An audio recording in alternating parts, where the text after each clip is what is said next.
যেটাকে বলা হয় গরিবের সুইজারল্যান্ড, হ্যাঁ গাইস, এটাকে বলা হয় গরিবের সুইজারল্যান্ড। কারণ হচ্ছে যে এটা হচ্ছে মহামায়া লেক। আর এটাকে আপনি ছোট্ট করে গরিবের সুইজারল্যান্ডও বলতে পারেন। কারণ হচ্ছে যে এই লেকটা খুবই সুন্দর। এখানে আমরা মাঝে মধ্যেই আসি, মাঝে মধ্যেই ঘুরি। আজকে আমি, হাসান, নাজমুল আসলাম ঘোরার জন্য এই লেকে। আর এইটার মধ্যে আমরা কিছুদিন পর পরই আসি ঘুরি, কাইকিং করি। আর এইখানে বসে গরিবের সুইজারল্যান্ডের ভিউটা উপভোগ করতেছিলাম।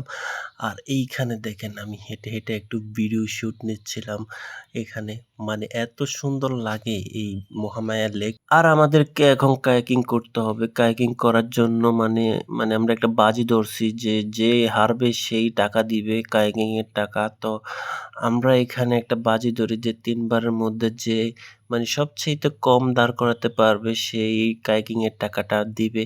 তো আমি ৩ বারের মধ্যে ১ বার পেরে যাই। ওরা ৩ বারের মধ্যে ১ বারও পারে নাই।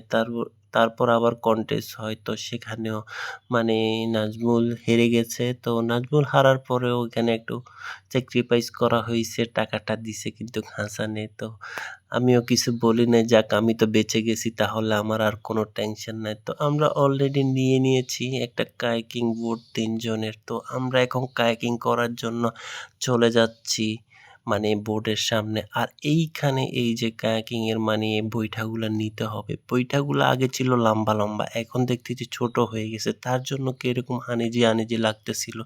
তো আমি একটু প্র্যাকটিস করে দেখতেছিলাম যে এগুলা দিয়ে কিরকম লাগে। মানে আগেরগুলা বড় ছিল, ওগুলা দিয়ে মানে একটু সুন্দর করে মানে বৈঠা মারা যাইতো। তো এখন মানে ওইটা পারবো না। মানে বৈঠা দেখেই মনে হচ্ছে এমনটা কেন করলো সেটা জানি না। বাট আমরা চলে আসি বোটের সামনে, কায়াকিং বোটের সামনে। তো এখন এই বোটগুলার মধ্যে অনেক ময়লা দেখতেছি। তো ভাইরে বলতেছিলাম, ভাই এত ময়লা কেন, এগুলা কি কেউ উঠে না? তো পর বললাম যে ওইটা দেন। ওইটা দিতে গিয়ে দেখি ওইটা ভাঙা, সিট ভাঙা। তো তারপর আমরা এইটাই নিয়ে নিই। তো অবশেষে আমরা কায়াকিং করার জন্য বোটের মধ্যে ৩ জন উঠে যাই। আমি মাঝখানে বসছি।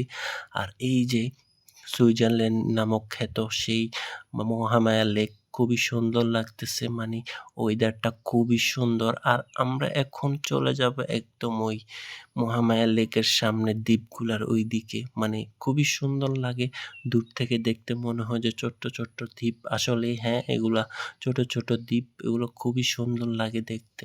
তো আমরা একদম ওইদিকে চলে যাচ্ছিলাম। মানে আমি এত বেশি বৈঠা বাড়েনি। কারণ হচ্ছে যে ওরা ২ জনে বাড়তেছিল। আর আমাদের এই ২ গ্রুপের মধ্যে এখানে ছোট্ট একটা সংঘর্ষ হয়ে যায়। আর দেখতেই তো পারতেছেন, এসে ধুম করে মেরে দিয়েছে আমাদেরকে। তারপরে বলতেছি যে ভাই আস্তে পড়ে যাবো।